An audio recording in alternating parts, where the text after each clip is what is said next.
Well, as some of you know, I've been working on interior hardware for the boat, and I picked up these very French-looking drawer pulls. They're gorgeous. They're bronze, or I don't know what they are, but they are just really pretty. I think I'm trying to figure out ways to get them cleaned up. This is kind of the patina look, which a lot of people like. I'm not one of them. I like something a little bit brighter personally. And I've been going through, and these are those arms that I picked up. They're off of like chandeliers and that. And these are going to get used to support the lights. So essentially the light will get screwed in here, and then I'll have a way to mount them on a wall, for example, or overhead, or off a block at an angle. I could put a swivel down here if I want to get it to move. But what I'm doing right now is going through and getting them cleaned up and assessing, like, what is their condition, because these had a kind of paint on them. It could be an antiquing technique. It's not to my taste. So I've been cleaning them up, and I actually woke up this morning. I was physically sore from scrubbing and cleaning and scrubbing and cleaning, and these are just so pretty. They're vintage, they're old. These, I think what I'm going to do is use them. They got some nice brackets on them, but you could put these on a wall and then put some of that rod that I have between there, weld that up and make towel racks or shelving. They're just beautiful. Lots of character. So, and you can see that there's a copper layer, which I think in plating they use, oops, that was a good thing my toe wasn't under that, because those dudes are heavy. So I think they use kind of a zinc type of a product, and then they actually plate it themselves, and you can see some of that plating is flaking off here. So, sorry, my chicken's bragging she laid an egg. And you can see some of that is missing. And some of that detail is missing. So some of these are just too far damaged to deal with. This is what I call a chuckle storm.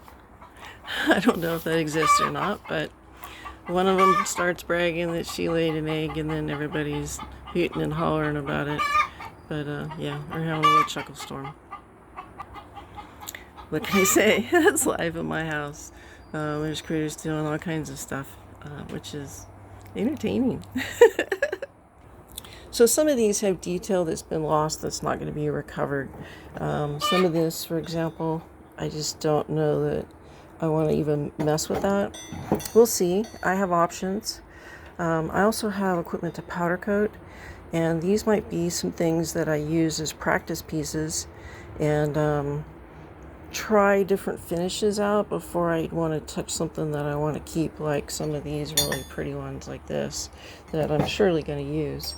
I only need 12 brackets for lights, and I could do two on this one, like a drop light, which would be kind of cool, and probably how it was set up.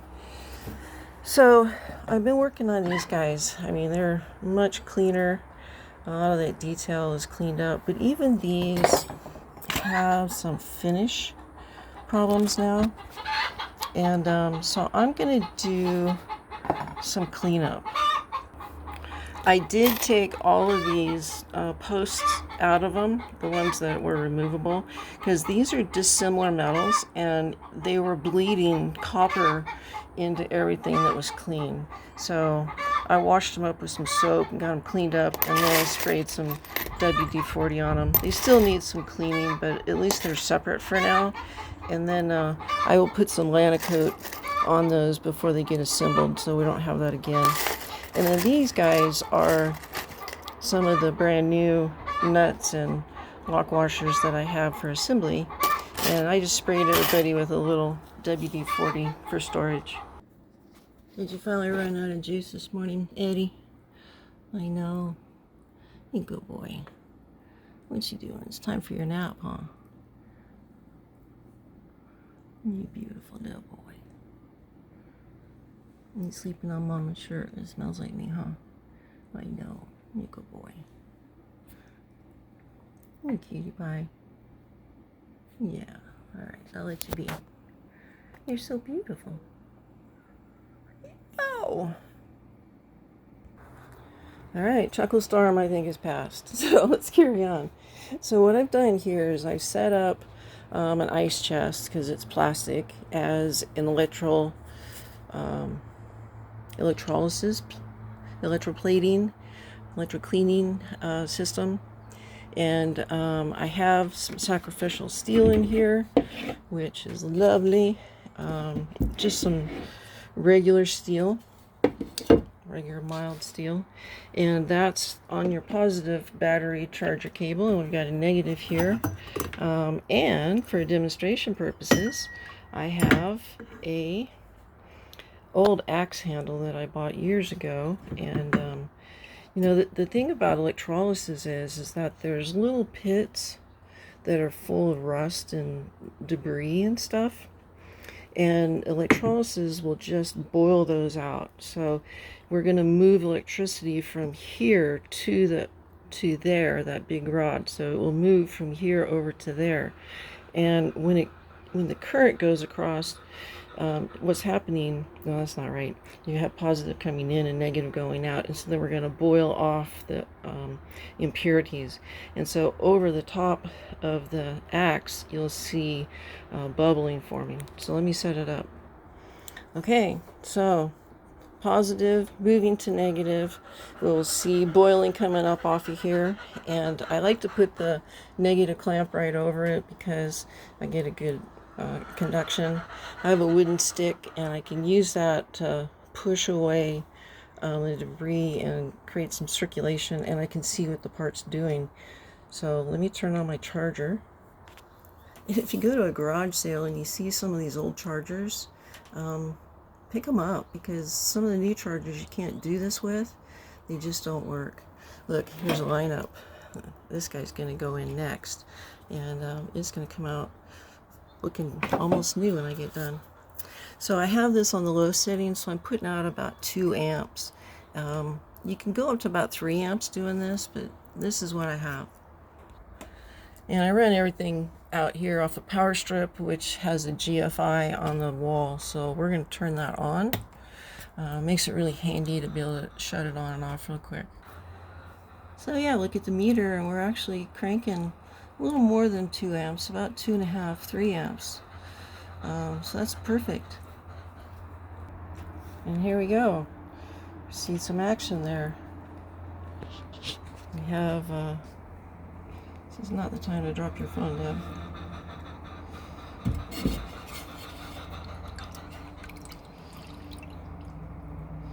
So see all that impurities boiling off? That's really good. And then I've got it in line with the bar, so you have power running across there. And that rod is really dirty because it was been in the shop.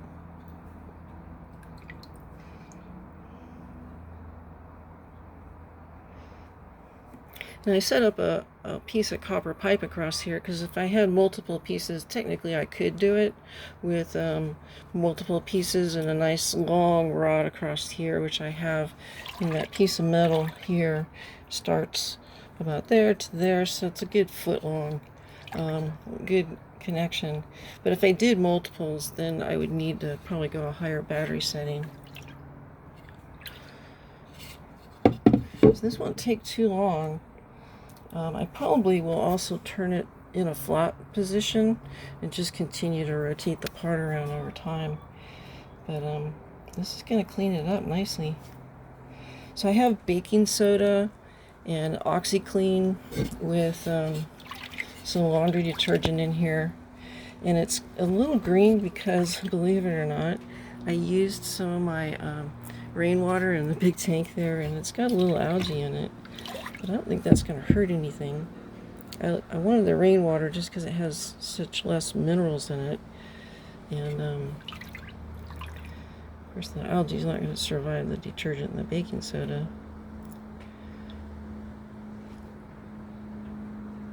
Cool. I just love science. So I'm sure some people are asking the next question. So after you get these parts cleaned up, are you going to go and replate? Well, yes, that's the plan. And so what I'm going to do is get everybody clean and then get into the design process so that I can actually have assembled fixtures so I know what goes with what. And then I'm going to go through and take all the final pieces, probably disassemble them to some extent, and run them through batches and replate. And I've got, I bought this for the Volkswagen because I had some small parts to work on with it. But the idea is you buy absolutely pure products that are, 99.9% pure products, and they're designed for electroplating. So essentially, this would be where your positive goes, and so you'll push fragments of copper and broadcast it onto your part and build up the layers. So I think what I should do is these parts, and I'm researching this. I need to talk to my friend who's done a lot of plating. But I think what I need to do is build up a copper coat first, and then do some bronze, or just leave them copper. Now the lights are already copper. So as you guys remember, these were rain cups. They go this way, but I'm going to use them to keep my LEDs inside. And so these are copper, and I could copper plate and then bronze plate them. And I kind of think I'm going to do something where I do that, because I want them all to have a similar hue in the boat, because you can see now they're a little bit different in their coloring. And I don't know, I had to think about that. Decisions. I could just hit these with copper and then copper everything and then hit like the poles with bronze again and build up that bronze, because I like the bronze look. And then that would tie in the bronze on these, because I could coat them all at the same time, and then you have the same hues available. And so I came up with a solution to cover these tops. I found these guys here. They're plumbing caps, and I've got a chop saw, and I'm going to cut them off to size. Now I could buy 10 of these and cut them down for cheaper than I could buy 12 of these already cut down, and it was a significant savings, like $60 or more. It was crazy. So these are too long right now, but they basically are going to be a cap to go over the top of this, and of course there'll be a good inch of that'll be sliced off, because I just want it to come up over this rim at the end of the day. So that'll be the cap. And then I found these little guys, and these are little diffusers. So it's got a little pad in there, and you put some oils in there that smell good. And of course we have the M for Melison's Miracle, and those will get attached to the top. And I've got 3 of these, so they'll be in the main galley living quarters, and probably one in the forward berth. And so that'll be a nice little touch added to the boat. And then we'll have an arm of some sort attached here, essentially. And so that'll be what our light fixtures kind of look like. And that's what I'm working on, putting all that together. I know it seems very complex, and it kind of is, but I think they're going to be pretty unique at the end of the day.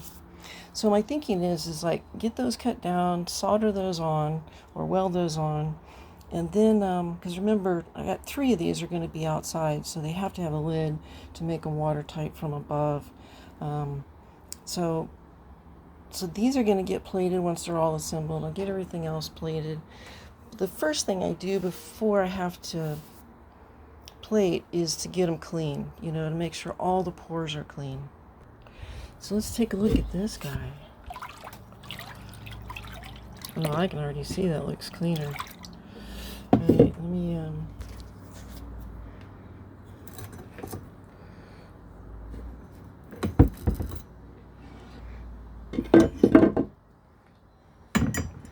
yep.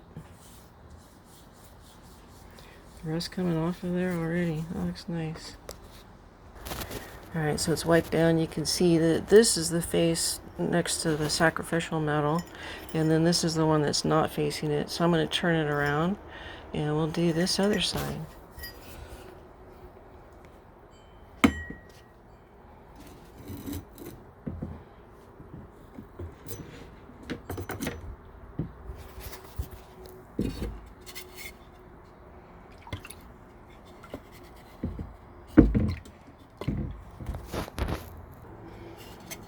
Okay. Well, that's cleaning nicely now. Alright, well, I'll leave that for a little bit and come back to it. And one of the reasons I chose a cooler is because I can close this lid at night when I'm not using it. It'll keep my solution clean, but it'll prevent animals from getting in there, both my domestic and wild, because this is not going to be good for anybody to drink. So, yeah. And then this you dump down the toilet so it can go through your processing when you're done. I'm not going to use any harsh chemicals. This is just detergent, so baking soda and detergent. It's not going to be chromium and some of those nasty things, but it's definitely cleaning. You know, the other advantage of this is you want your solution to be about 80 degrees, and by having it in a cooler, it'll help to keep it warm at night, so I can start processing earlier in the morning. And that's, from what I hear, that's really more important when you're plating. I don't know a lot about plating. I've done it a little bit, so I'm going to give it a go. Should be fun. I like to explore and try new things. And so for everybody, if I get into plating, I do have my safety glasses here, so I will wear those because you want splash protection from some of that stuff because it's not so nice. All right, well, that's the latest update on the lights. I am sore. I hurt from scrubbing yesterday, and so we're going to try some electrolysis. I think that's going to work a little bit faster. Plus, it'll get down in the pores and it'll release all the grease and stuff from this old, you know, these old items. I mean, if you're in like a chandelier, it's over your head, and people are smoking cigarettes and, you know, things like that that get caught in the pores. And so I'm going to clean that all up, and then, you know, put on a fresh layer. It doesn't have to be very thick with the plating. You just have to have good quality products. That's the secret. And so I'm researching all that. Should be fun. So what are you guys doing in your projects? I know this is a big addition of a task to add to building a sailboat, but for some reason I had to do something different on these lights, and I think they're going to be a talking piece on the boat when I get done. So, and it's fun. I like reusing old stuff. All right, guys, I'm Dive Girl Deb. I'm going to go take a nap now while it's hot. Bye, guys.